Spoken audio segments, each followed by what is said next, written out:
Like, I was trying to hook up with someone the other day, and, you know, I'm like a size queen, so I'm just like, big dick, and I'm like, okay, like, so what's up? Or would be. And so he was like, yeah, like, I have a cum fetish, like, I like eating cum out of people's asses. I'm like, okay, like, sure, I could get into that, whatever, that's cool. Totally. And then he's like, so where are you gonna do it? And I'm like, what do you mean? I'm like, you just said ass, like, right? He wanted me to get fucked by someone else, and then come to him so he could eat the other person's cum out of my ass, which... it's hard enough to get one person to be like to want to fuck. So going to him and then going to the next person is not going to happen. So I'm like, just good luck with everything. It's just like, no. But first, a word from our sponsors. You know you've made it in entertainment or are on your way out when you're helping dicks get and stay hard. Give your cock a natural performance boost with our sponsor, Joy Mode. No prescriptions, no drugs. It's just like a pre-workout, but for sex. Get 20% off your first order at usejoymode.com/manwhore. Again, that's usejoymode, USEJOYMODNE, and use promo code manwhore at checkout. The Man Whore podcast is sponsored by Audio Desires, an erotic audio platform dedicated to giving you the best oral sex you can have. With hundreds of sexy stories in 3 different languages and a sleek, user-friendly design, Audio Desires is the right fit to get you in the mood. Enjoy 50% off an annual membership or 20% off a monthly membership when you use promo code MANWHORE at audiodesires.com. Now let's get to the show. Welcome to the Man Whore Podcast.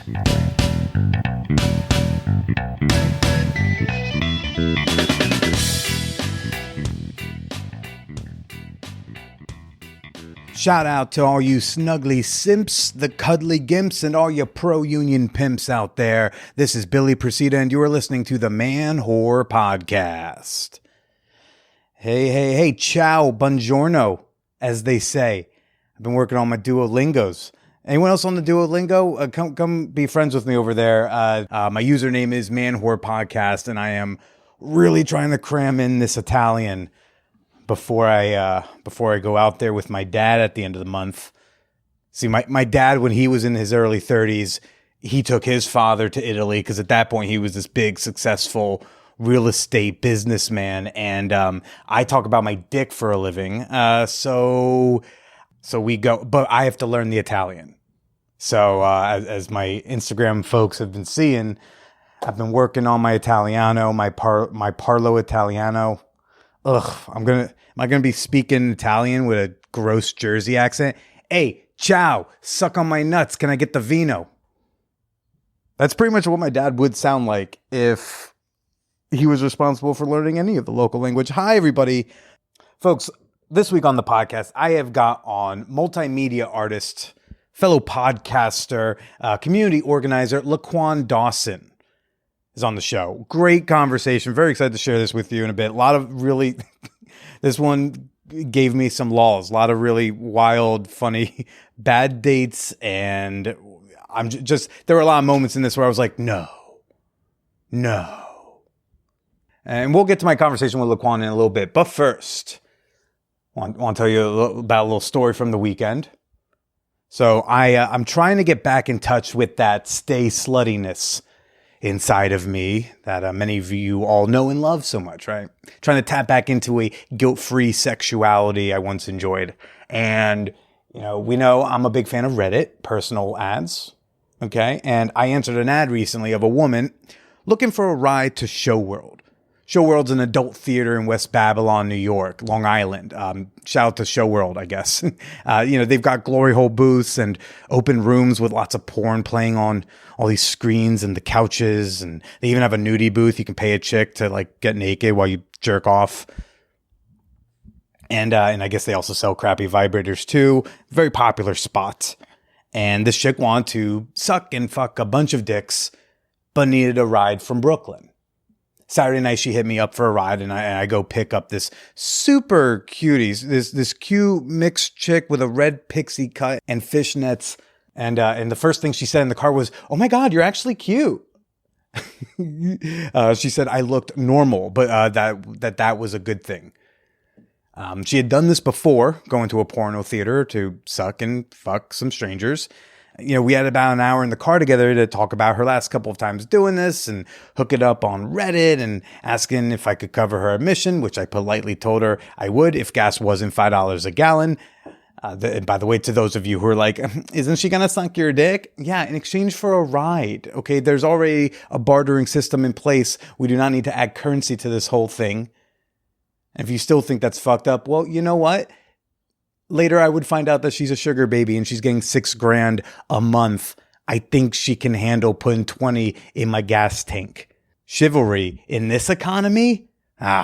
Well, but we also talked about like how she wanted the experience to go down. Because I told her, hey, in my opinion, this is your fantasy that I'm just being a part of. So like you lead the way on this. You let me know if I'm playing bodyguard, what you want to do when somebody wants to leave. I'm down. I'm kind of in for the ride. And we pull up to Show World around 11:30 Saturday night, and she led us into the first room. You stop at the desk and you pay your admission charge, and it's got a line of video booths and there's a scattering of surprisingly masked men. The COVID masking policies both were helping men protect themselves from COVID, but also protect themselves from being outed to their wives who surely did not know they were probably at this theater.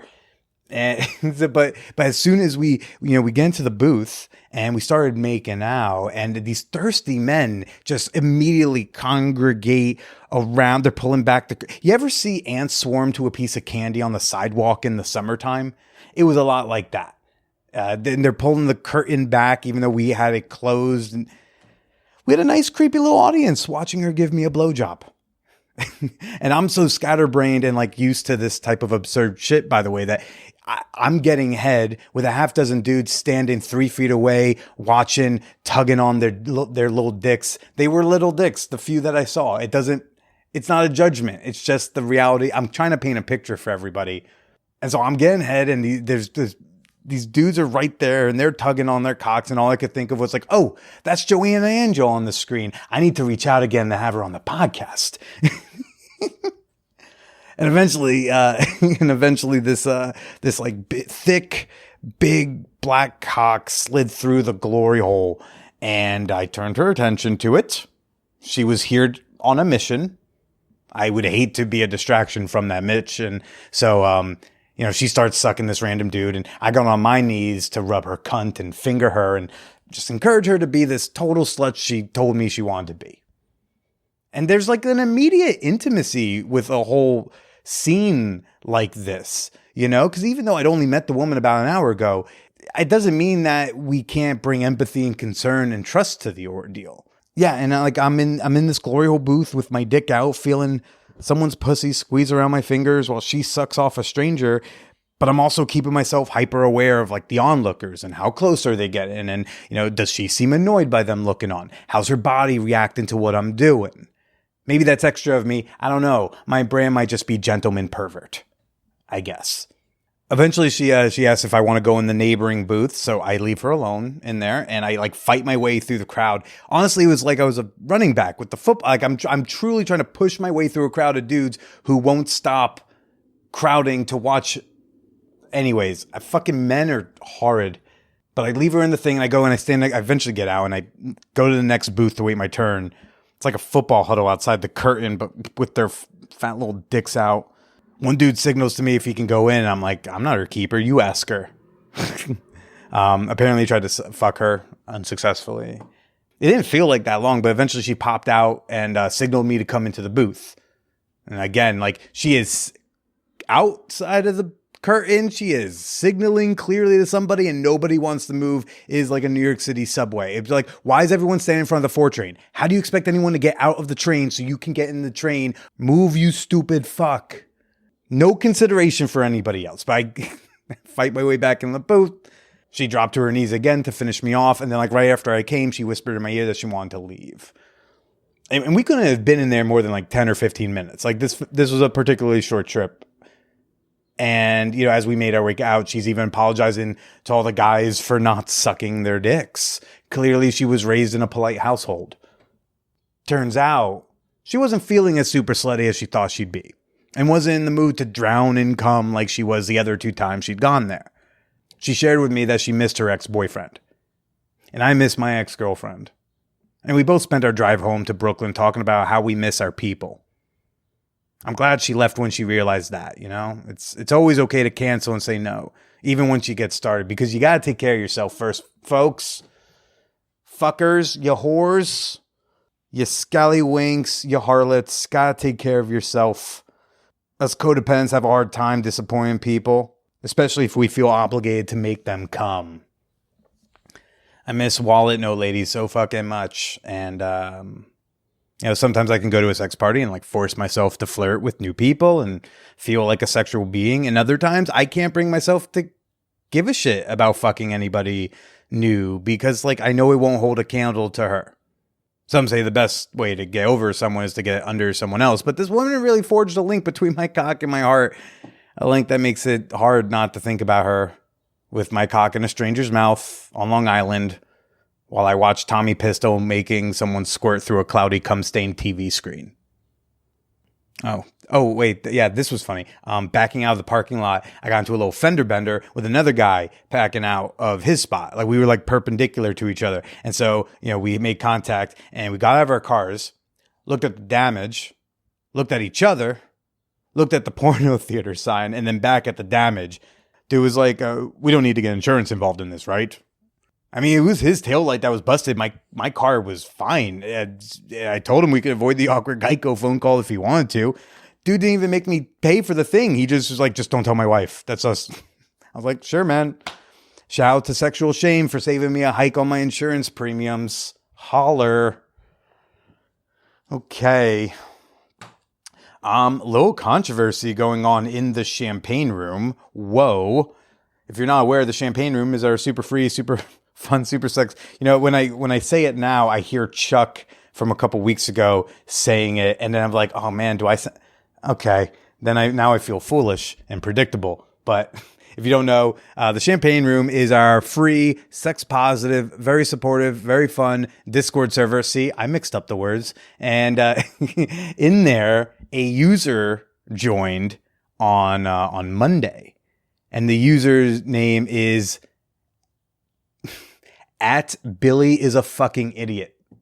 I know nothing about them. There's no profile picture. There's no name. Just @BillyIsAFuckingIdiot. User number 1912 or whatever.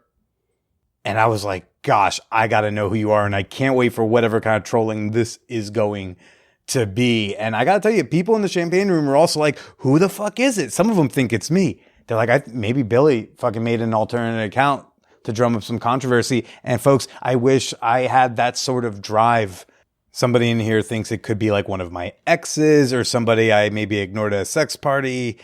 One person thought it was Andrea Allen, but as of now, it's been like almost a full 24 hours, and @BillyIsAFuckingIdiot hasn't posted anything yet. And if it was Andrea, she would have said something hilarious by now. Andrea is also like, please keep me abreast of the Champagne Room updates. Yeah, so we're very excited about this. And so if you want to come join the Champagne Room and see what someone has to say about how I'm a fucking idiot, of which I do not disagree, introduce yourself today, and you can use the invite link manwhorepod.com/Discord. You can connect with over 500 fellow fan whores in there. Yeah, last week we broke the 500 mark. That's so dope. What else is dope is supporting me and the Man Whore Podcast on Patreon. Yep.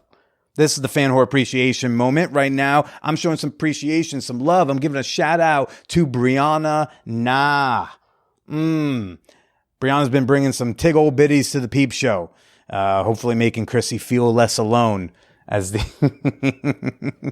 Chrissy also got big old titties, and she'll be the first, second, and fourth person to tell you so. But Brianna, I hope you've been enjoying the peep show. We have certainly been enjoying you, and thank you for supporting what?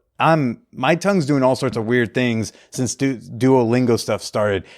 Supporting. Yes. Thank you for supporting the Man Whore Podcast on Patreon. Means the world to me. So become a member today for as little as $2 a month at Patreon, patreon.com/manwhorepodcast. And now for this week's guest, LaQuann Dawson. I met LaQuann maybe 6 years ago, something like that, 5-6 years ago. He was dating my roommate at the time, a fella I lived with for, I don't know, probably 4 years. And so LaQuann would be in my orbit a lot.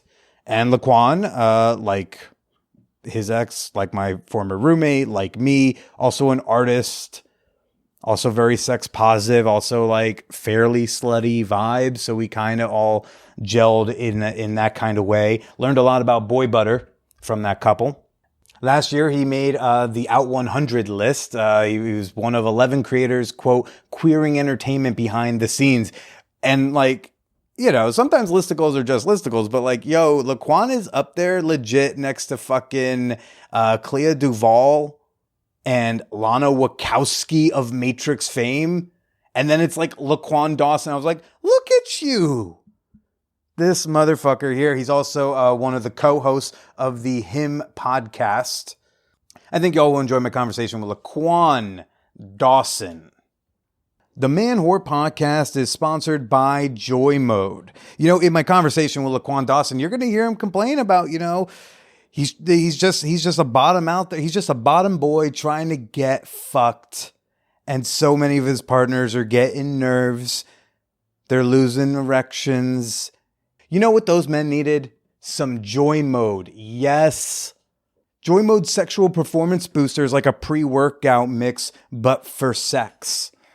It's all natural and science-backed. It doesn't have a bunch of kind of wacky chemicals with their weird side effects and 4-hour erections, which always sound like a great idea until like 3 hours in, you're getting woozy because there's not enough blood circulation to your head. Again, Joy Mode is all natural, designed to support erection quality and firmness and sex drive. I feel like, you know, before LaQuann left, I should have slipped him a Joy Mode packet and be like, next time, put this in his drink. Consensually, 30 to 45 minutes before sexual activity. Anyways, with Joy Mode, you'll notice better blood flow, better erection quality, and firmness. You know what I took before heading out to show world? To get my dick sucked by that lady in front of a bunch of people, I took some Joy Mode. Yes, I did. So if you want to spice things up in the bedroom and boost your sexual performance, do it naturally without the nasty prescription drugs. Joy Mode has a special offer for the Fan Whore Nation. Go to usejoymode.com/manwhore or enter manwhore at checkout for 20% off your first order. That is a deal, folks. Give it a try. I personally have been using this product, and I think you'll see results too. So again, that's usejoymode.com/manwhore for 20% off your first order. Thanks, Joy Mode. I have to say it. It's highlighted, so it's like a requirement in my contract to say thanks, Joy Mode. And thus here I am saying thanks. But truly, thank you, Joy Mode. And folks, I have one more announcement about Patreon peeps. This is fun. This is new. This is exciting. Next Thursday, June 23rd, we're going to have our very first old school porn movie night in the Champagne Room exclusively for patrons. And the first movie we're going to watch together is Deep Throat. A classic. I have still not seen most of it. So shout out to our friends at hotmovies.com. Promo code MANWHORE if you want some free minutes when you sign up. Longtime, old-time sponsor of the pod, has given me a shit ton of minutes. And so long as I don't get an angry email about it, we're gonna, they have a lot of retro pornos. The old school stuff with the plots, with character development, with a dang new fucking mon. And so once a month for my patrons, we're going to hang out in the Champagne Room, and you can jerk off to the porn if you want to. You can talk over the porn and we can roast it together. We'll have a good time. 18 plus only members. Okay. Any of you using your parents' credit card, please don't put me in prison and show up. So again, become a member today, link your Discord account, and join us next Thursday, June 23rd, 10 p.m. Eastern Time. And let's watch the same porno that Jack Kennedy watched, because, you know, I'm a patriot. Now let's get to the show. really glowing up as like New York artistic queer superstar, LaQuann Dawson, or something like that. Yeah, I mean, like I said, it was just like one day, like you're dating my roommate, and then the next day it's like out 100. I'm like, yeah, fucking LaQuann. I don't know about one day and then one day. No, you've been There's working a lot hard. of days in between. Sure, yeah, but I meant like I wasn't around for a lot of those days in between. Facts. This is the first time I've seen you since Central, I would imagine. So since a while back. Yeah, for sure. It's been a minute. Yeah, It's good to see you. It's good to see you too. I really enjoy watching your career online and just following. I'm like cheerleading you on from over here. I appreciate it a lot. Yeah. I was on your shop and I saw that you're selling a print of like basically your hand and a lot of pubes for $175. And People I thought, buy them. what am I doing wrong? I wore a hoodie with like a picture from my birthday shoot on it, a picture of me from my birthday shoot on it, and like some poem on the back or something. I wore it to the airport, and this man walks up to me. He's like, "Who is that? Who is that on your hoodie?" I was like, "Oh, that's me." And he's like, "Oh, can I buy this somewhere?" I was like, "Oh yeah, sure."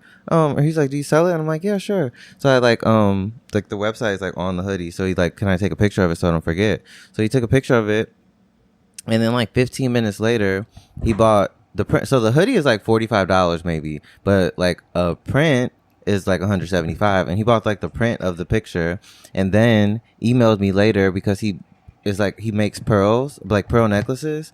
Like actual ones. He doesn't just come on people's chests. Right, no. And he like strung this whole thing of like pearls and mailed them to me like as a gift or whatever for like being visible and whatever. I don't know.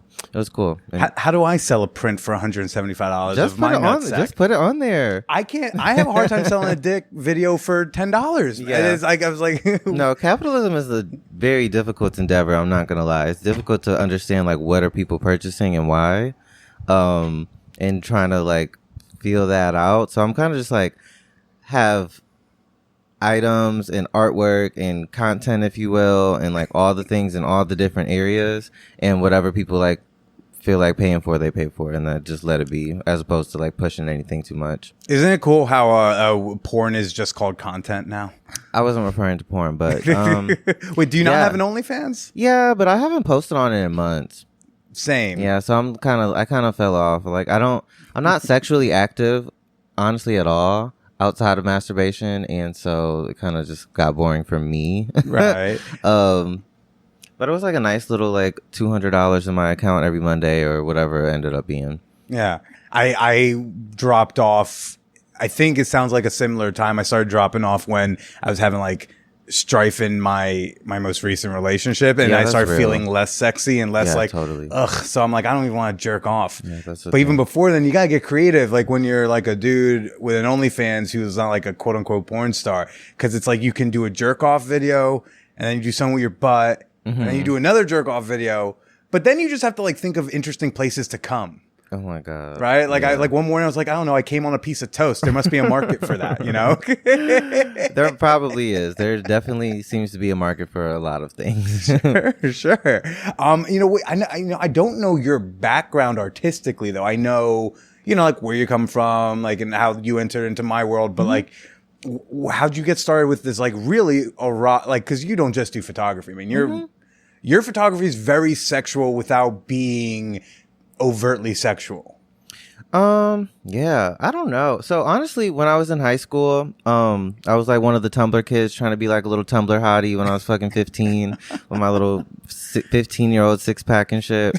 So like honestly just started taking pictures like that like when I was younger, and that kind of led into like a photography career, where I started taking like people's senior pictures in high school and in college, and like shit around campus, and then I started doing kind of fashion stuff.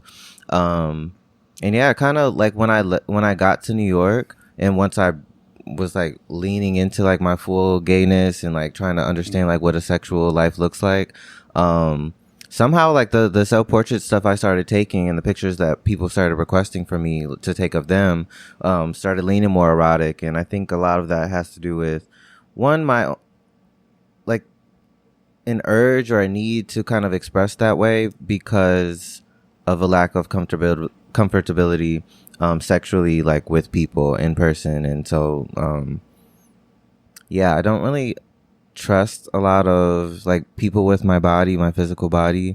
So like you can see a picture and that's cool, but it's like it takes a lot for me to like actually go to someone's house or let them touch me, because the times I have kind of gone there, it's been kind of scary or like ridiculous or not pleasurable or Wait, are you harmful. suggesting that men are scary? Yeah, they are. A lot of people are, but like, for example, just like men don't respect boundaries. Like I've gone out to clubs before, and like they'll like ask me if I want to dance or something, or they'll be trying to like feel on me. I'm like, no thanks, keep your hands above here. And they don't really take no for an answer for real. And so sometimes, or historically, I have been like afraid to go by myself, and I'm kind of breaking out of that slowly. But like I've always like wanted someone to be there to kind of protect me and separate me, just because that's what my experience was like having someone there to protect me is how I got out of a situation that I didn't want to be in. And so I'm just like, okay, I want to feel sexy, but I can't do that in a bedroom. And so I have to I got to find a different way to do it and be creative, like find somewhere else to come like toast. So that's kind of where that kind of came from. Yeah, but you have a different, much more artistic vision of like your nude body, whereas in like your standard dude who sends nudes, it's like it's a lifted shirt in the mirror showing like the abs, or it's a dick pic taken straight down. Yeah. No respect for composition. They don't care if there's a toilet bowl directly under it. No, they don't care. There's like playing around with angles. Jesus, like having the OnlyFans made me realize, a good angle of my dick is like front facing camera right in front of it. Because that's what it looks like when they're on their knees in front. I get it now. Right. You know. No, what's kind of interesting and funny about that too is like I had lost a lot of weight after I got diagnosed as type 1 diabetic. And once I like started gaining the weight back, I was like looking at my body in a different way. I'm like, okay, it's different now. And I'm never going to be the Abercrombie and Fitch model, 6-pack, big chest, big arm, kind of like, that's just not what my body does. And that's not what it looks like. I tried to do it when I was a kid, and it's just not what it looks like. So I had to find a different way to feel sexy in this body. Not being like looking like The Rock or some shit. So that's kind of where a lot of those pictures came from, just kind of finding beauty in what body I actually do have, which has also created like a struggle and like a kind of dysmorphia kind of thing that just is really, really hard to shake some days. I'm on a up right now. I feel good about it now, but some days I'm just like, shit. And especially when I have so many pictures where it looks good, and then in real life on some days I'm like, damn, I fell off. And so it's like, I can't wear the belly shirt today, or I can't wear the shorts today because either I'm too skinny now again because the weight goes up and down, or I gain too much weight in my belly to feel comfortable in the small ass shirts that I be wearing. So that's kind of like a thing I always go back and forth with, and that's what the photography and doing erotic stuff helps me with too, as much as it kind of hurts too.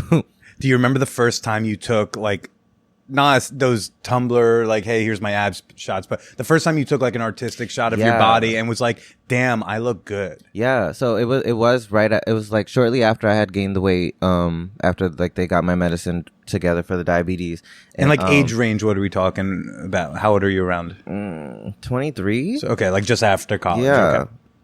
Maybe 23. Well, I moved to New York. Well, college was pretty much done at like 21, 22, but like, so like around 23, and you were on Central, and I remember like I had printed, it was before this moment, but I remember I had printed some pictures because I got invited to be a part of this exhibit called The Sexual Object. And so like it was like a erotic focused kind of work, and I I was like cutting out some prints in your living room, and you're like, do you have scoliosis? I'm like, you motherfucker. I said that? Yes, you did. And I was like, I didn't think it was funny. I was mad. Other people thought it was hilarious. So I was like, okay, maybe it does give that. You definitely said that. And I was like, oh, but it was from that set of pictures. And that was my first time. Wait, I shat on the first time you looked at photos and thought you looked amazing? It was the first shoot. I'm so It sorry. was the first shoot. It wasn't the first time. Like I had taken the pictures like months or maybe even years before that moment. Okay. But those pictures from that first time, you did shit on. I feel like it probably wasn't the first time either. But it was funny. A chunk of my existence is finding out years later I said something that seems horrible now, and I go, I'll never God. forget. I would never forget. So I was staring at it. I'm like, because it's just like a picture of my ass. It's like pink and orange or whatever. And I'm just thinking like scoliosis. I'm Googling pictures of scoliosis. I'm like, does it look like that? Trying to play with angles. Well, I apologize. It's fine. Posthumously. It's okay. Was there a part of your body in particular that you looked at in those shots and was like, oh my, this is like this? That like looking at it and realizing that something looked good you didn't think was good before. Yeah, I didn't really feel like I had a butt before, I don't think. And so it really was just like, oh my God, I kind of got like my dad and my grandma's ass because they got kind of like heavy butts. And so like when I kind of like pick mine up and it just like you feel like a little drop because I'm a small person, but compared like proportionally at least, I was like, okay, it's giving ass, and I'm gay conveniently, so like that's something that people are attracted to. So at least I got the thing. I mean, not for nothing. Like I'm straight, and like chicks dig a little donk on a guy too. I've learned. Yeah, well, I have talked to my mom about like guys with nice butts, like straight guys, and she's like, yeah, I don't really care if they have like a nice butt. I was like, oh, okay. And a lot of my friends kind of say it too, like it's nice to look at, but like they're not gonna do anything with it. Oh my and God. So I'm like, well, that sucks. Jeez, I guess I have a thing for women who are just very grabby, very peggy as well. I heard. I have still not been pegged. You haven't yet? I mean, look, people have been all up in my ass with toys and fingers and such, but I still am saving pegging for like a special, the one I thought I met her. Yeah. Who knows in the future if that maybe comes you back. did, maybe you didn't. She was 100% the person I was going to have peg me. And also, I mean, you remember Paige, right? Previously, probably like if Paige and I had worked out long term, like that, it would have been her. She very much wanted to. And then this woman, that what we call her wallet note lady, she was going to be I was like, oh, I want her to peg me one day. I was like, it will lead up to her. But then, gosh. I feel like I have a friend who's like trying to inch their way into asking me like if they could peg me. I don't know if I would do it. I've never done that before. A chick friend? Huh? They're not binary. Okay. But I'm just like, I don't know. Like I'm like I feel as though I don't want to get too, I don't even want to say adventurous, but I don't want to get too far from being a bottom until I feel like I have been sexually utilized in this way. And I feel like I have not been yet. And so I'm like, I'm not going to go be a top yet because I have not lived my bottom life yet. Would they want you to peg them or they want to peg you? No, I think they want to peg me. Right. And but I'm not gonna, oh, I guess it's still bottoming. Yeah. Yeah. I was like, what's the adventurous part? Yeah, You're fucked in the ass by like a non-bio cock? Like, is that the... Well, it's just like a non-penis. Like, but attached to a person still. Yeah, but imagine now if that dick didn't go soft, you didn't have to worry about that dick giving you a disease, and that dick was never gonna come too soon. Oh, it's for as long as their hips can handle it, you know. Maybe I'll do it then. Maybe I'll do it. When I think you should. Have you hooked up with them they before? Ask, no, I have not. No, we don't have that kind of relationship. Wait, what makes you think that they're like feeling that out? Just like subliminal text and just like saying kind of like expressing that they're like attracted to me, but also saying like, I have something I want to ask you, but I'm going to ask you later.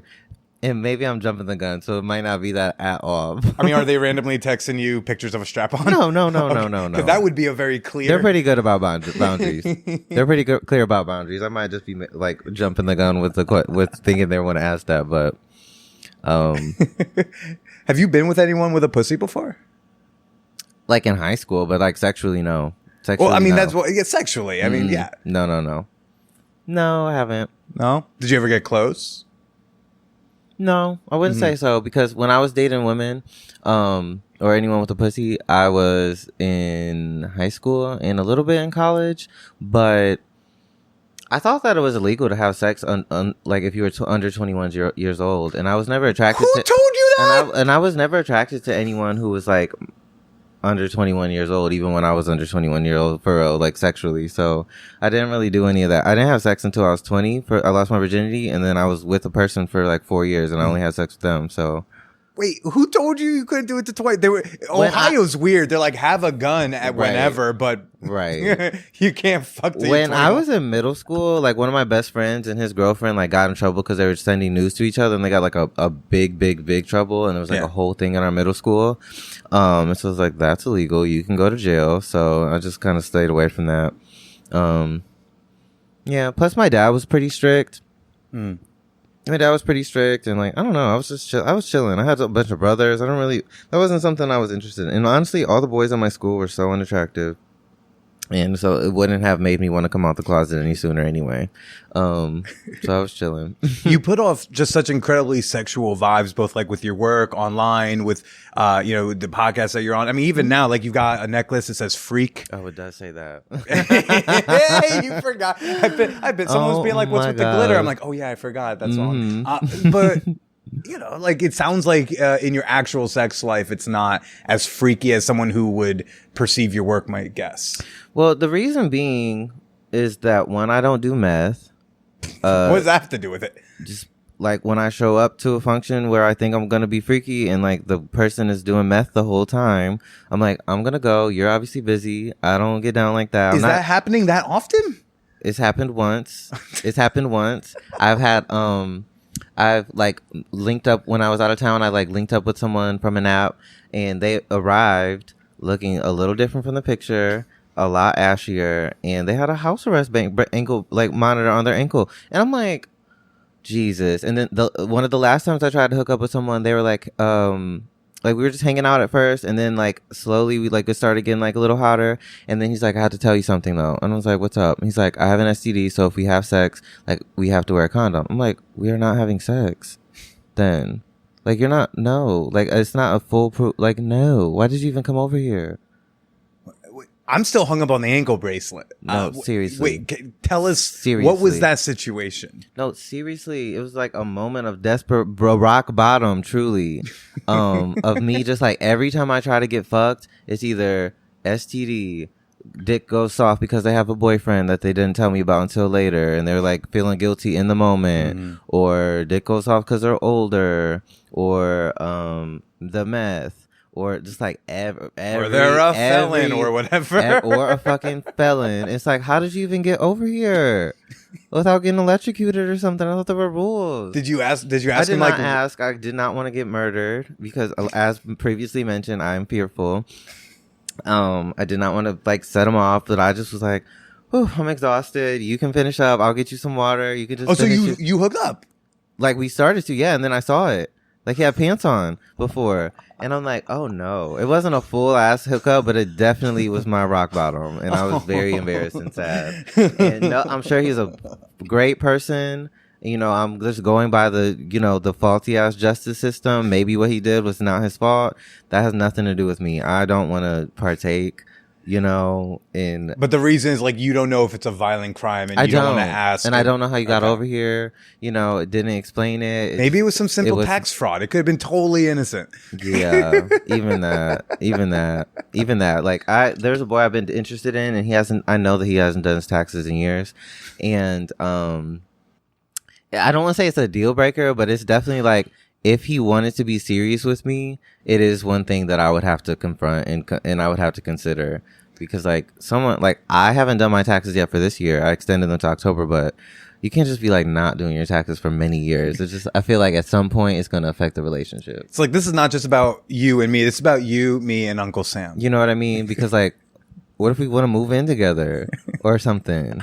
It doesn't sound possible. Or did your credit score go up today? Because I don't know. Oh, wow.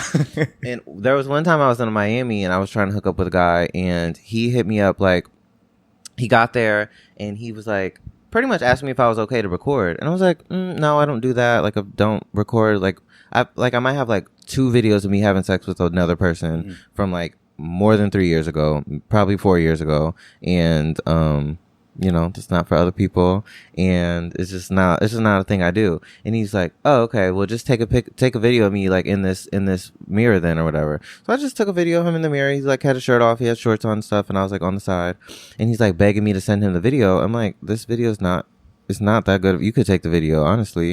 And I'm like, I'm gonna crop it first, and then I'll send it to you, whatever. And he's like, trying to like grab at my phone. Well, mind you, he's 6'5". Mm-hmm. I'm not. I'm not 6'5", and so he's a very. He's large asking you man. to take videos of yourself in front of him. No, not of myself, of him. Okay. Of him, and then there was like one little kind of set corner where like I was like in the corner or whatever, and I didn't want to be associated because like he's kind of freaking me out. So he's yelling at me. He's telling me I'm a nobody. He's saying I'm nothing. He's saying like I'm broke and I'm staying in this shitty hotel, which I thought it was cute. It was pretty cute. And then you're and he's cheese? Click. And this was before. This was after. And he's like, I'm staying at like a ocean view, blah blah blah over here, and I'm famous, and you're nobody, and blah blah blah. Just like dogging my shit. He's like, I was trying to give you free promo, and your waist would await, like screaming at me, and I'm standing in the doorway waiting for him to leave, like hoping that, and it's broad daytime too. So I'm just like, hopefully, like the hotel staff, like if anything gets crazy, but I was really really scared, and I'm like, please just leave. And I'm like, where's my husband? Because I don't really need to be in these streets doing this, because it just doesn't make me feel good. It doesn't make me feel safe. It's not fun. And yeah, it's just not. And so those reasons are why I don't like almost ever have sex.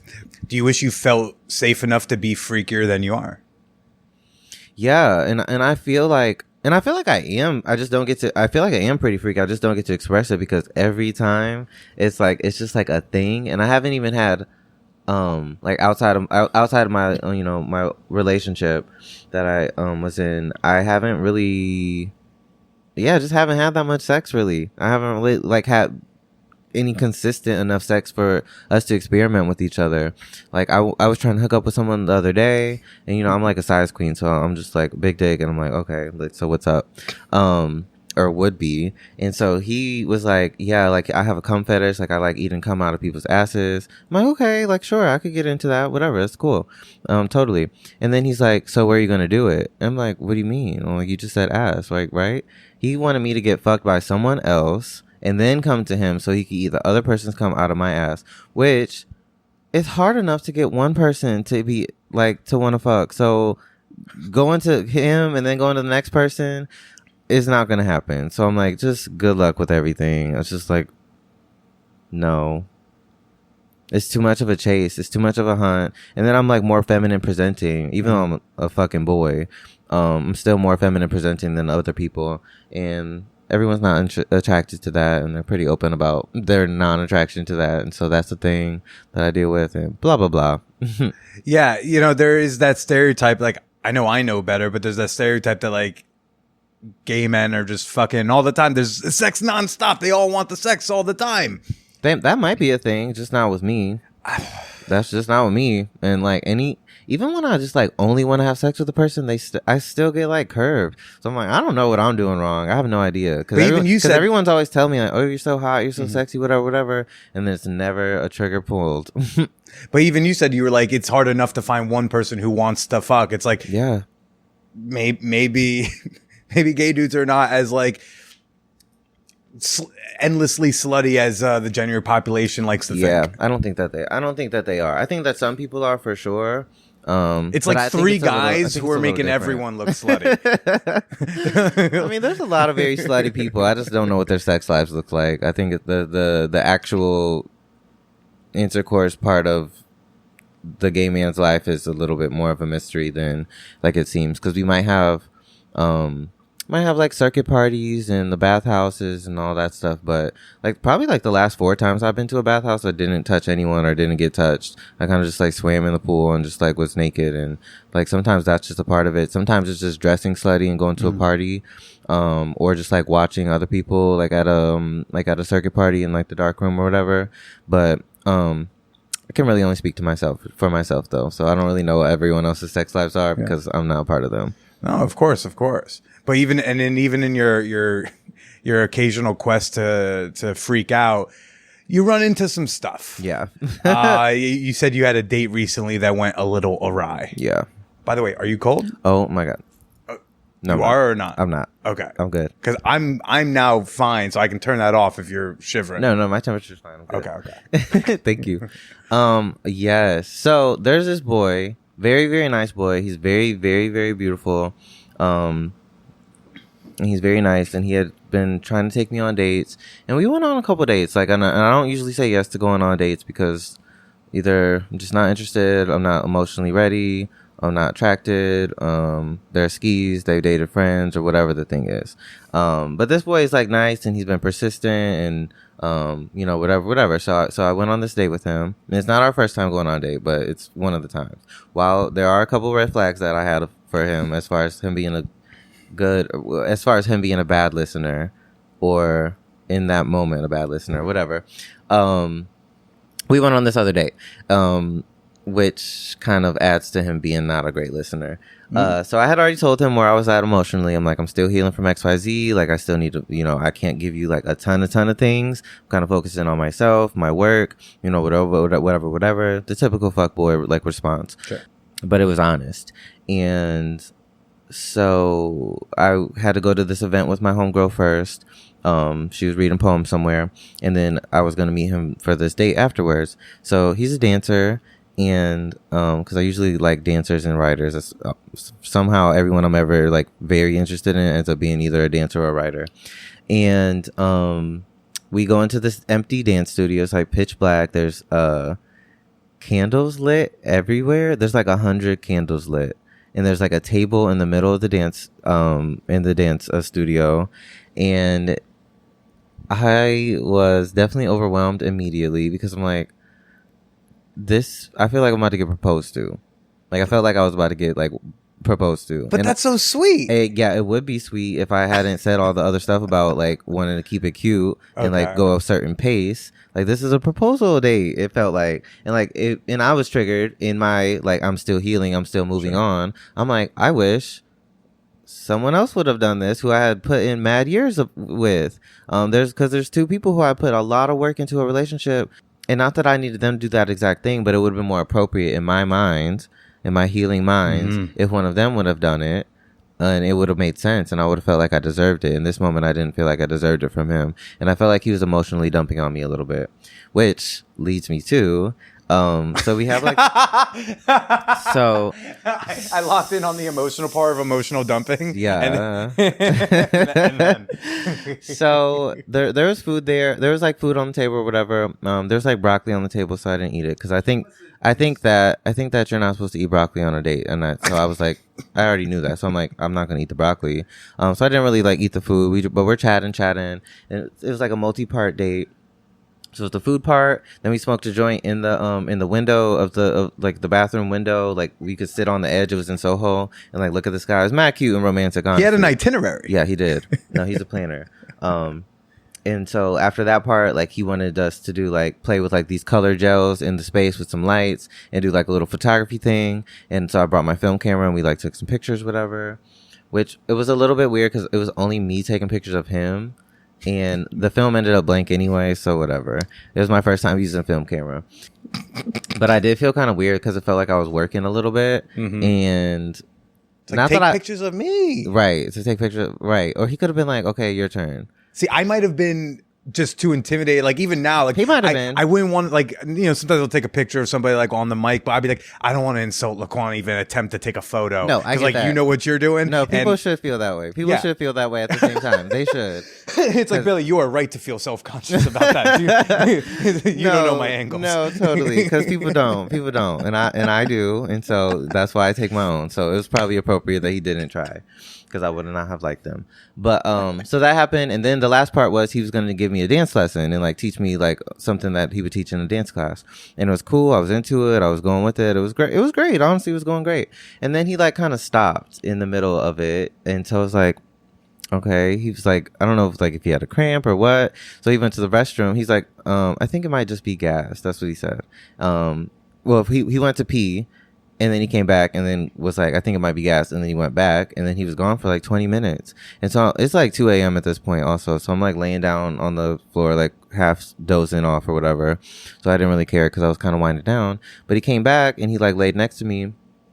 And he's like, so I've got an idea for a short film that you should like shoot, direct, or whatever. I'm like, what's up? He's like, so there's two people on a date. Basically, he describes the date that we're on up until the point that he's about to, you know. And he's like, and then one of the people on the date goes to the restroom and takes the biggest shit of their adult life, and the toilet won't flush. And I was like, No. I didn't really care because I was tired. I'm like, it's an old dance studio in New York. Like, whatever. You ate broccoli on a date, so this would happen. You know, it just would happen. And so I wasn't like really that surprised. But he kept making like a spectacle out of it, and he kept bringing it up, and then he kept going back to the restroom. And like, then, you didn't like, go to the back. You didn't see it. You no, wouldn't have known. See it. No, I didn't see it. If he had kept his inside thought inside, you would have no idea. I wouldn't have even minded that he told me if he didn't just keep going. Because like then if I would inch toward the restroom, like we had to clean up or whatever so we could leave. So I'm like, clean up around, was not gonna go in the restroom in the least because I don't want to see anyone's shit. Like I just don't. It's not my kink. I'm not that much a freak, and so I wasn't gonna go in. So he's like, I really don't want you to go in there. I'm like, I'm not. And then he just let it be weird, and he brought up his mom. He's like, oh my god, my mom's gonna laugh when I tell her this or something. What? And then I'm like. And he didn't kiss me goodnight at the end. He didn't make a move after. And he's hot. Like, I would have fucked him. Honestly, I would have fucked him the first time we met, if he wanted to. He's, like, super hot. And he never, like, he was trying, you know, he was more interested. Obviously, if he just wanted to fuck, he went and did all the candles and stuff. So, you know, kudos to him. But just saying, all the times that we had hung out, he had never made, like, a sexual move, even though he expresses clearly that he wants to date me, whatever. I had went to his house one time and he wanted to go to a birthday party instead when I'm like chilling on his couch trying to cuddle. I'm like, well, this is kind of 3 strikes for me, honestly. Like, it's kind of not.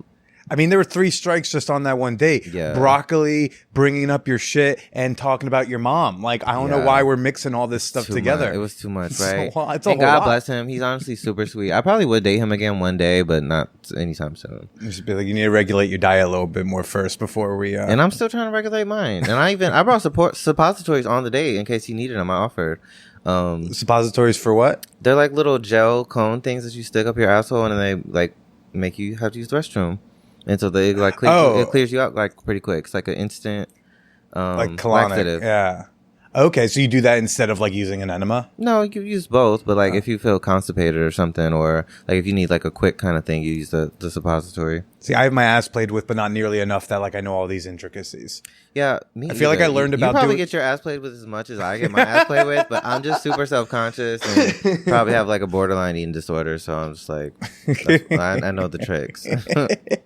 No, I like to be super thorough about it because when I first started like douching, I would only like go I would only do it until the bottle was like clear. Until it was empty. Like until like the like I wouldn't do it multiple times. I didn't know that I was supposed to. And now I just can't. I do it too many times. Last year I was using a hose that I would attach to like the shower, or like if I was traveling, like I would bring my hose with me for sex reasons or for bloated reasons or whatever. But I was like overdoing it. I'm like, I'm gonna probably break my insides if I keep doing this. So I cannot do that anymore. Now I take like the pure fiber pills. I'll use like the enema and I use the suppositories, and I think that's pretty much it. See, bottoming seems like a lot of work. Watch what I eat. Like not bottoming is a lot of work.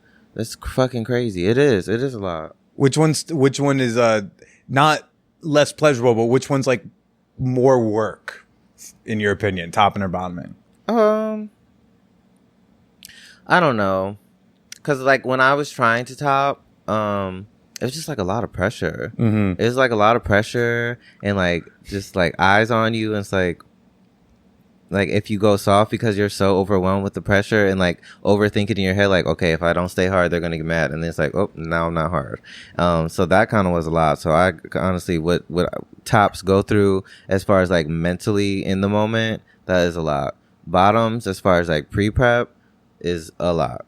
Because I'll be starving myself and just like trying to make sure I'm good, only for people to be like doing meth or trying to attack me because I don't want to record, or telling me they have an STD minutes before I'm like ready to be penetrated. So it's like it is a lot of work and it is a lot of disappointment. So at some point, do you just like throw your hands up and be like, I don't know, maybe I don't need to date? Yeah, definitely. All the time. Every 2 weeks. Every 2 weeks. And I mean, more than every 2 weeks, but I'd be horny too. And it's like, well, maybe this will be the right move. And it's not ever. What was a recent example of you thinking this might be the right move?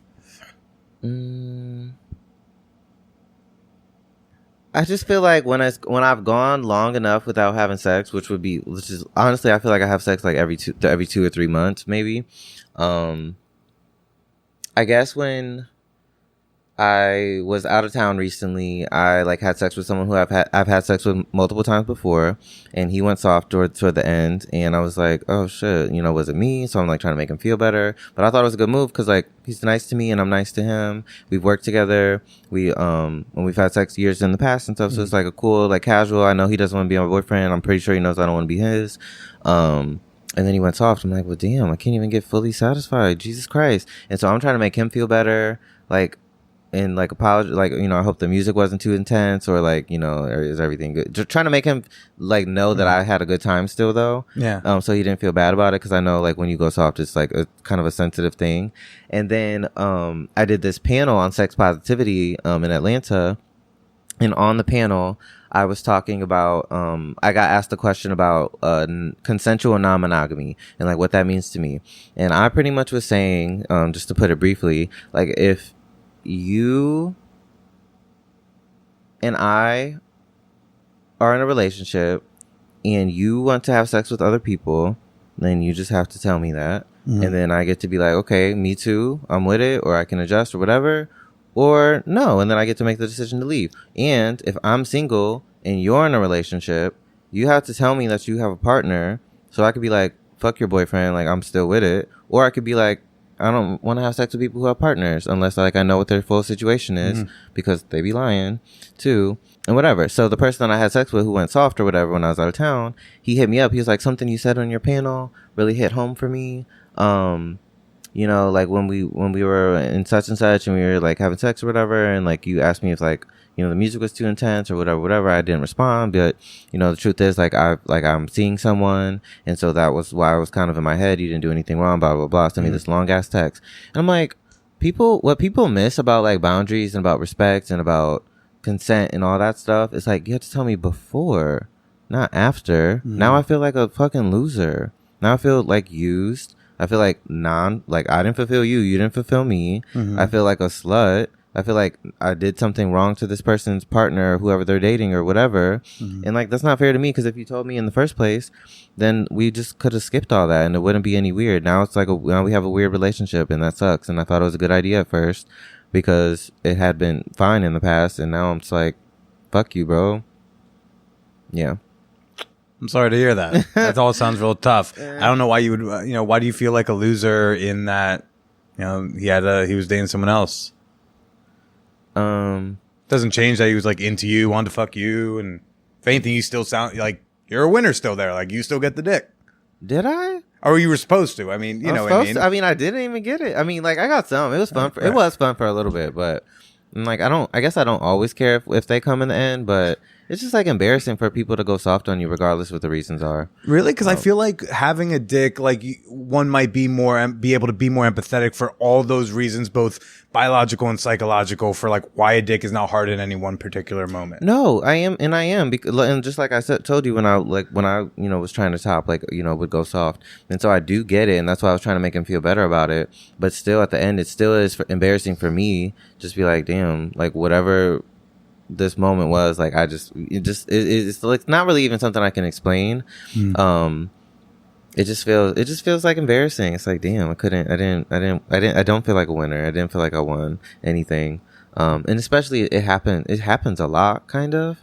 And I'm actually pretty fucking great at sex, and I give bomb head. I've heard. And I'm very clean, and I'm very fucking clean, right? And I honestly am super freaky. Like I'm with the shits, not that kind of shit, but so I be mind blown because I be impressed with myself, but I'm also like very into the other person and very present, and somehow it just be happening. And I don't like, it's a stack of embarrassment and personal embarrassment. And just like, I don't know. It just doesn't be feeling good for me to not have like a home run sex in a long time. But everyone's always calling me a hottie or trying to be in my DMs or whatever. That's gotta fuck with your head a little bit. If I'm so hot, why is it so hard to get fucked? Why is it so hard? And why are so many people with boyfriends always like trying to bother me, but then they even still don't want to fuck either? Not actually. So I don't know. It's a lot. It's difficult. I thought it would have been easier. I really thought it would have been easier. Being such a like impressive hottie who's good in bed. Yeah. Right? It's like, yeah. These are all the elements that should result in more sex. Who makes his own money and who is like a grown ass fucking person. It's like Presida looks like that, and he's getting laid all the time. Why am I not getting fucked? Girl, I do not know. I do not know what the solution is. I just had to say thank God for my Max Connor dildo replica, because that is most of the sex I've ever had at this point. And just like thinking about just old memories, just to keep me warm in bed. While still respecting what we talked about before about boundaries of this, but old memory that I love, my favorite, is back from Eldert Street. And at the time you were seeing my roommate, and y'all were down the hall from me. One night I was watching a very wow, I'm getting goosebumps. Just it's called Gerald's Game. I have not finished the movie for reasons.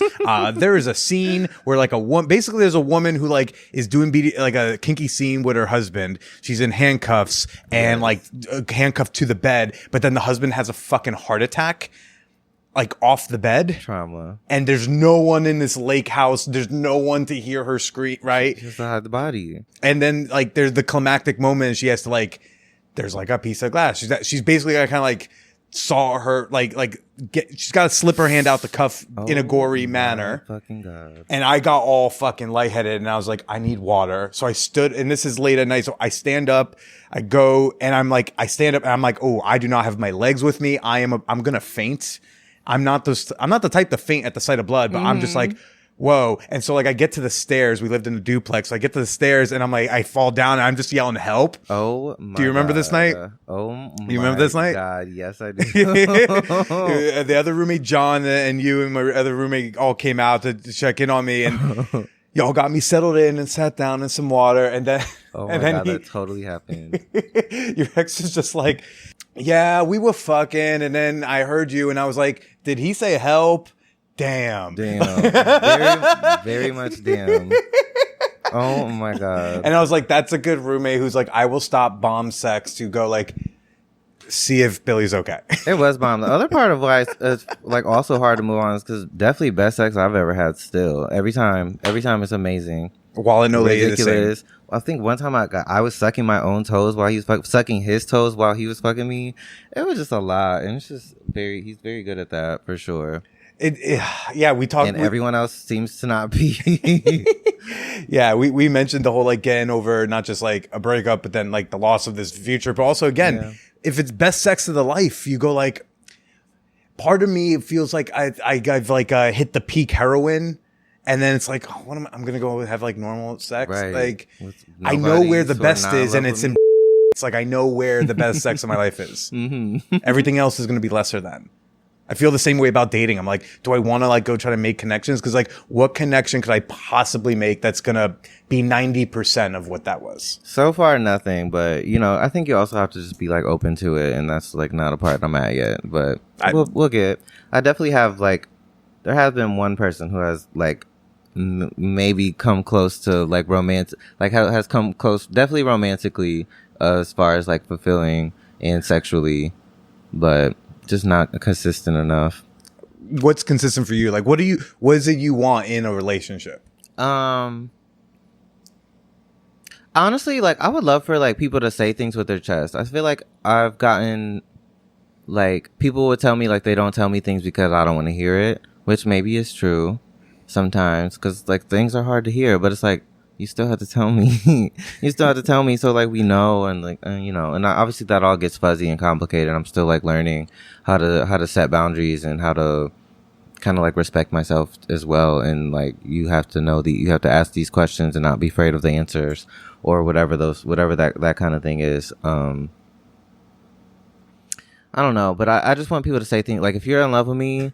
But you are stuck on your ex, and like that's what you wanna figure that out. Like I don't know, just say that, and let's figure out how to move forward or how not to, and like as opposed to just like keep showing up at my door every 3 weeks after we decide to not be together, and then you want to have a new boyfriend and whatever.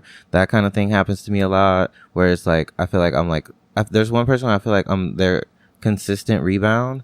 Like every time they get off of someone, they come straight back to me for years, and it's like. I don't know. I want some consistency and some upfrontness and some like a little bit less fear too. Like a little bit less fear and And for me, the way that I grew up and the way that I was just like raised is it's kind of like work it out. Like my parents are pretty loyal with each other and with their partners, and so and my grandma as well. So I'm kind of like, you're my person. We have to work this out. Like, why are you quitting? Why is anyone quitting? Like, let's just have the fight if we need to have the fight, and then just like move on. But everyone's not actually for everyone, so you can't like force things if it feels like a force or if it's not feeling good for you or whatever. But some people have a hard time doing the moving forward part, and then the next thing always has to involve the previous fights instead of dealing with what's in front of you in the moment. Yeah, I mean, that's probably me as well. Yeah, but I'm just like, let's just stay and figure it out forever, and we'll figure it out, and it'll work out. But like, if you leave and we have all these months apart, then it doesn't feel like it. But people need space to grow and be their own person, and I'm easily distracted also, so I have work to do, and you know, I've been doing it, and so that's good. I think that if I did have a partner right now, like an actual like committed kind of thing, I think I would be too distracted to do out 100 stuff or to be guesting on podcasts or just like whatever. I probably I don't know. I'm a pretty decent multitasker, but things be slipping through the cracks. Well, you're doing a lot of big things. You got you're one of the co-hosts of this big show, the Him podcast. You do some work with Moby, which I remember like y'all talking about back on Central and the events that they would do. Working with Moby for a minute. Yeah, you want to talk a little bit about that work? Yeah, so Moby Fest is so Moby is Mobilizing Our Brothers Initiative is a Black queer run organization. There's 5 of us who run it. There used to be 6, and we put on events for just like the Black queer community, just to feel celebrated and to focus on their wellness and offer them like access to resources and information that will like affirm their living, as well as kind of like educate them just about like their wellness and health and like therapy and like HIV and treatment and all that kind of stuff. So every year we have a festival called Moby Fest, which is coming up, which is in June every year. And as well as Moby Talks. Moby Talks, we do 3 a year, and they're like conversation style, like panel discussions kind of, and we have like other activations in it where black queer men talk on the stage just about like their experiences, and then we do like a Q&A after, whatever. I've done it digitally before during the pandemic. I put out documentaries, and then the festival is like a music and arts festival. So we have an art show day, and then we have like a day where there's just like a bunch of performers, singing, dancing, rapping, whatever. And my ex actually introduced me to Moby, back in 2018. I think it was, and I had we were both like trying to get jobs, like so we were trying to get tickets to this tech conference, this queer tech conference, and so I asked Moby. He told me to ask Moby for like a free ticket because they were the sponsor, and they hit me back like, hey, yeah, we actually have been following your work for a minute, like you can have the free tickets, but also would you like to produce something for our festival? Right, I was like, yeah, bet, okay, cool. So me and my ex, we I don't like calling him that. That feels weird. I didn't want to name drop. I also didn't know how. No, that's okay. No, he knows his name. We made a documentary together called The Study of Him, where we were just asking each other questions about love and like what love looks like for us. We asked other people like in the community. We actually asked Him Podcast, who I had never heard of until he told me about them. We interviewed Him Podcast, asking them about love and like what it's like to be in love or whatever as like a Black queer person. We asked people like what keeps you going. We talked to people like on the street about it and things like that, and that was the first time I ever did any video work, and it was the first documentary that I've ever done, and it was like a really, very much flawed, is of course like with audio and stuff because I'd never done it before, but it was a really beautiful project, honestly, that's nice to revisit and sweet. What kind of resources did you have like as a Black gay kid in Ohio growing up? As far as what? Did you have any like tangible resources or people in your life who you could look to as examples, people you could talk to? Me and my parents have always been pretty open with each other for the most part, but as far as like I didn't know any queer people or any gay people or anything like in Ohio until I got to college. But when I got to college, everyone was like slowly coming out. Even my ex, like when we met each other, we were both straight. And so, so like it was still, so there was no clear examples until we moved here and just like started going to events and meeting the people. Yeah. Well, yeah, I guess you wish there had been a Moby back home. Totally. Honestly, back home, like back in college, there's a group called Black United Students, and that's where I really started kind of leaning into community and focusing even more on it. I was focused on it in high school, but like more in a community service, National Honor Society kind of way. And back in college at Kent, Black United Students was more it's like we're over here because I went to a PWI too, and they a lot of the organizations kind of were trying to get us to raise money for the school. I'm like, well, I still have to pay my tuition, so I'm not really interested in raising money for you anymore. So it was really cool when I found the Black United Students organization, which X was the president of. So like my first time like really like noticing him was when he was like on the front talking, had a microphone or in the front of the room, big ass smile, just like leading the room and building community and trying to figure out how to make people feel safer and better. You were like, oh, president. Yeah. I was like, marry me. Screw daddy, president. No, seriously. I was like, okay. Yeah, that was super hot, but it was really helpful. And like they graduated before me, and so like I stayed in the organization for as long as until I moved here. But that was Black United Students was a place where I really found community, and there were queer people in there, and I felt like appreciated, and I felt like my talents were being utilized and stuff for as long as I did feel that. And so that was like a good example. Moby is kind of like the gay version, the gay adult version of the Black United Students that I did in college. Gotcha.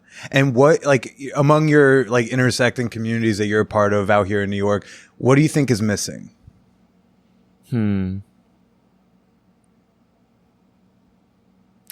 What comes to mind is nothing. I feel like it's not, I don't feel like anything is really missing. I feel like the people within the community just have to believe in the community and keep on showing up, and we have to keep on making our own things, and making space for our own shit. Cause, one thing that kind of puts me off in general is, a lot of like upset about representation and a lack of it. While I do think that it is valid, but I also think that like we have so much power to be able to like make our own books, our own TV shows, our own blah blah blah blah blah, that we don't really have to like beg to be in Vogue or beg to be in like whatever the next thing is, because we have like the skill, talent, and we don't like know how to talk to people to get money, to do the stuff. And my goal, one of my biggest goals with my career and all like the different things that I do in my career, is to make my community see themselves and see that we are able to do these things ourselves, and we don't have to like beg for inclusion and like all the other stuff, because when we do beg for inclusion and all the other things, it's not really authentic, it's not really for us. We get like the makeup ends up being bad because like certain people don't know how to do makeup on us, or they don't know how to light us well, or we get underpaid or used, or the messaging is very small and brief and not deep or not genuine, or just like whatever those things are. And I think that when we take care of ourselves, which we can and we should be doing, then we don't really need like the other people to take care of us. You don't necessarily you don't need to rely on legacy media in the way that people once do, like the people shouting like, we got to get in Vogue. Do you? Yeah. Like, do we? That's a very 2007 sentence. Yeah, totally. For me personally, like that's not something that I care about, because like I've seen what Black people produce and queer people produce, and it just feels like more of a fit. Like it, like I have to be in Vogue has never been a goal of mine. And if I ever was, like, that's totally fine. Like, I'm going to accept it. I'll put it on my, page, whatever. Even I was in the New York Times recently, and that was definitely never a goal of mine. I definitely don't read the New York Times then, now, and I probably still won't do it in the future. But it's a good clip to have. But it was a nice little flex. It was cool, and it was really just like a response of me just wearing lingerie all the time, and they were like, hey, can we interview you and take pictures of you like doing that, something that you do every day anyway. So I was like, yeah, sure. And so that was like a cool little moment. But it's not, those things are never the goal, and those are not my proudest accomplishments, and those are not where I want my life to be centered or focused. Well, LaQuann, do you have like another 10, 15 minutes? I want to respect your time. Okay, I'll do a little bonus episode for the Patreon. Yeah, sure. I think it'd be cool to talk a little bit about like what makes a photo sexy, how you find and express sexuality in photography? How can Billy be a hotter model for his OnlyFans? Yeah. But for now, where can people go to find you and take in all the work that you do? Sure. So they can find my work. Look at you in some skimpy ass outfits. Yeah, totally. There's so many of them. I'm surprised we didn't have, by like the end of it, I'm surprised it wasn't a clothing optional apartment. You know what I mean? I was like, everyone there like had some hoish tendencies. I was like, can we all just like ditch, like be like, hey, you need to go make tea. You don't need pants for that. I mean, honestly, like, see, the goal was we were supposed to move in together and have our little naked apartment and just be fucking all the time and making money. You know, whatever, save that for later. But you can find my work at LaQuann Dawson on Instagram and on Twitter, or LaQuannDawson.com. Has like my whole portfolio with like all my photos, my video work. Same thing on Vimeo, same thing on YouTube. First and last name. Yeah. Fantastic. Well, people go follow me on the places, and Patreon people, you're going to hear a bonus episode tomorrow. But for now, LaQuann, why don't you go ahead and say goodbye to everybody? Goodbye, and thank you so much, Man Whore Pop, for having me.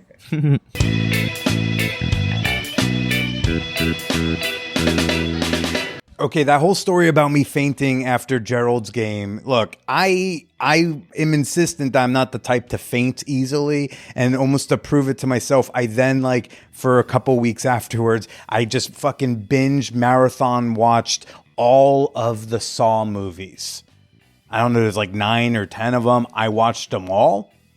I wanted to prove to myself, like, yeah, I can watch someone inject themselves with like 30,000 needles and be chill because I'm a fucking man. Sound healthy to you all, everybody? I have 2 therapists. What's up? At this point, folks, you should be following me on Twitter and Instagram. I'm on tweets at @TheBillyPresida. I'm on the IGs until I get too sexy. They kick me off at BillyIsPresida. And folks, I am starting to post content again on the OnlyFans, yes. I even took my first jerk-off video for the first time in oh so long. So if you want to catch some of that, keep your eyes out for future collabs. You can follow my OnlyFans for free at onlyfans.com/callmebilly. But of course, the best way to support the show and support the work that I'm doing is to become a member on Patreon. LaQuann's got a great bonus episode coming out tomorrow talking about, you know, how we can take sexier photos, but also a little bit about what his first impressions of me were. And let me tell you, it was not all positive. I am ashamed. And you can get access at patreon.com/manwhorepodcast. That's Patreon, patreon.com/manwhorepodcast. Ciao, buongiorno, buonanotte. È un serpente en il mio stivalo. I don't know why the examples always say that there's a snake in the boot. I don't know if that's like an issue in Italy, but I'm just going to like not bring boots and hope that works out for me. Always forever, never whatever. Stay slutty. If you feel like it, of course. Honor your body. Are you looking to start a podcast? Want to use audio as a marketing tool for your small business? Enjoy free credits when you use my promo code Billy at Libsyn.com. That's Libsyn, Libsyn.com, or click the link in the show notes.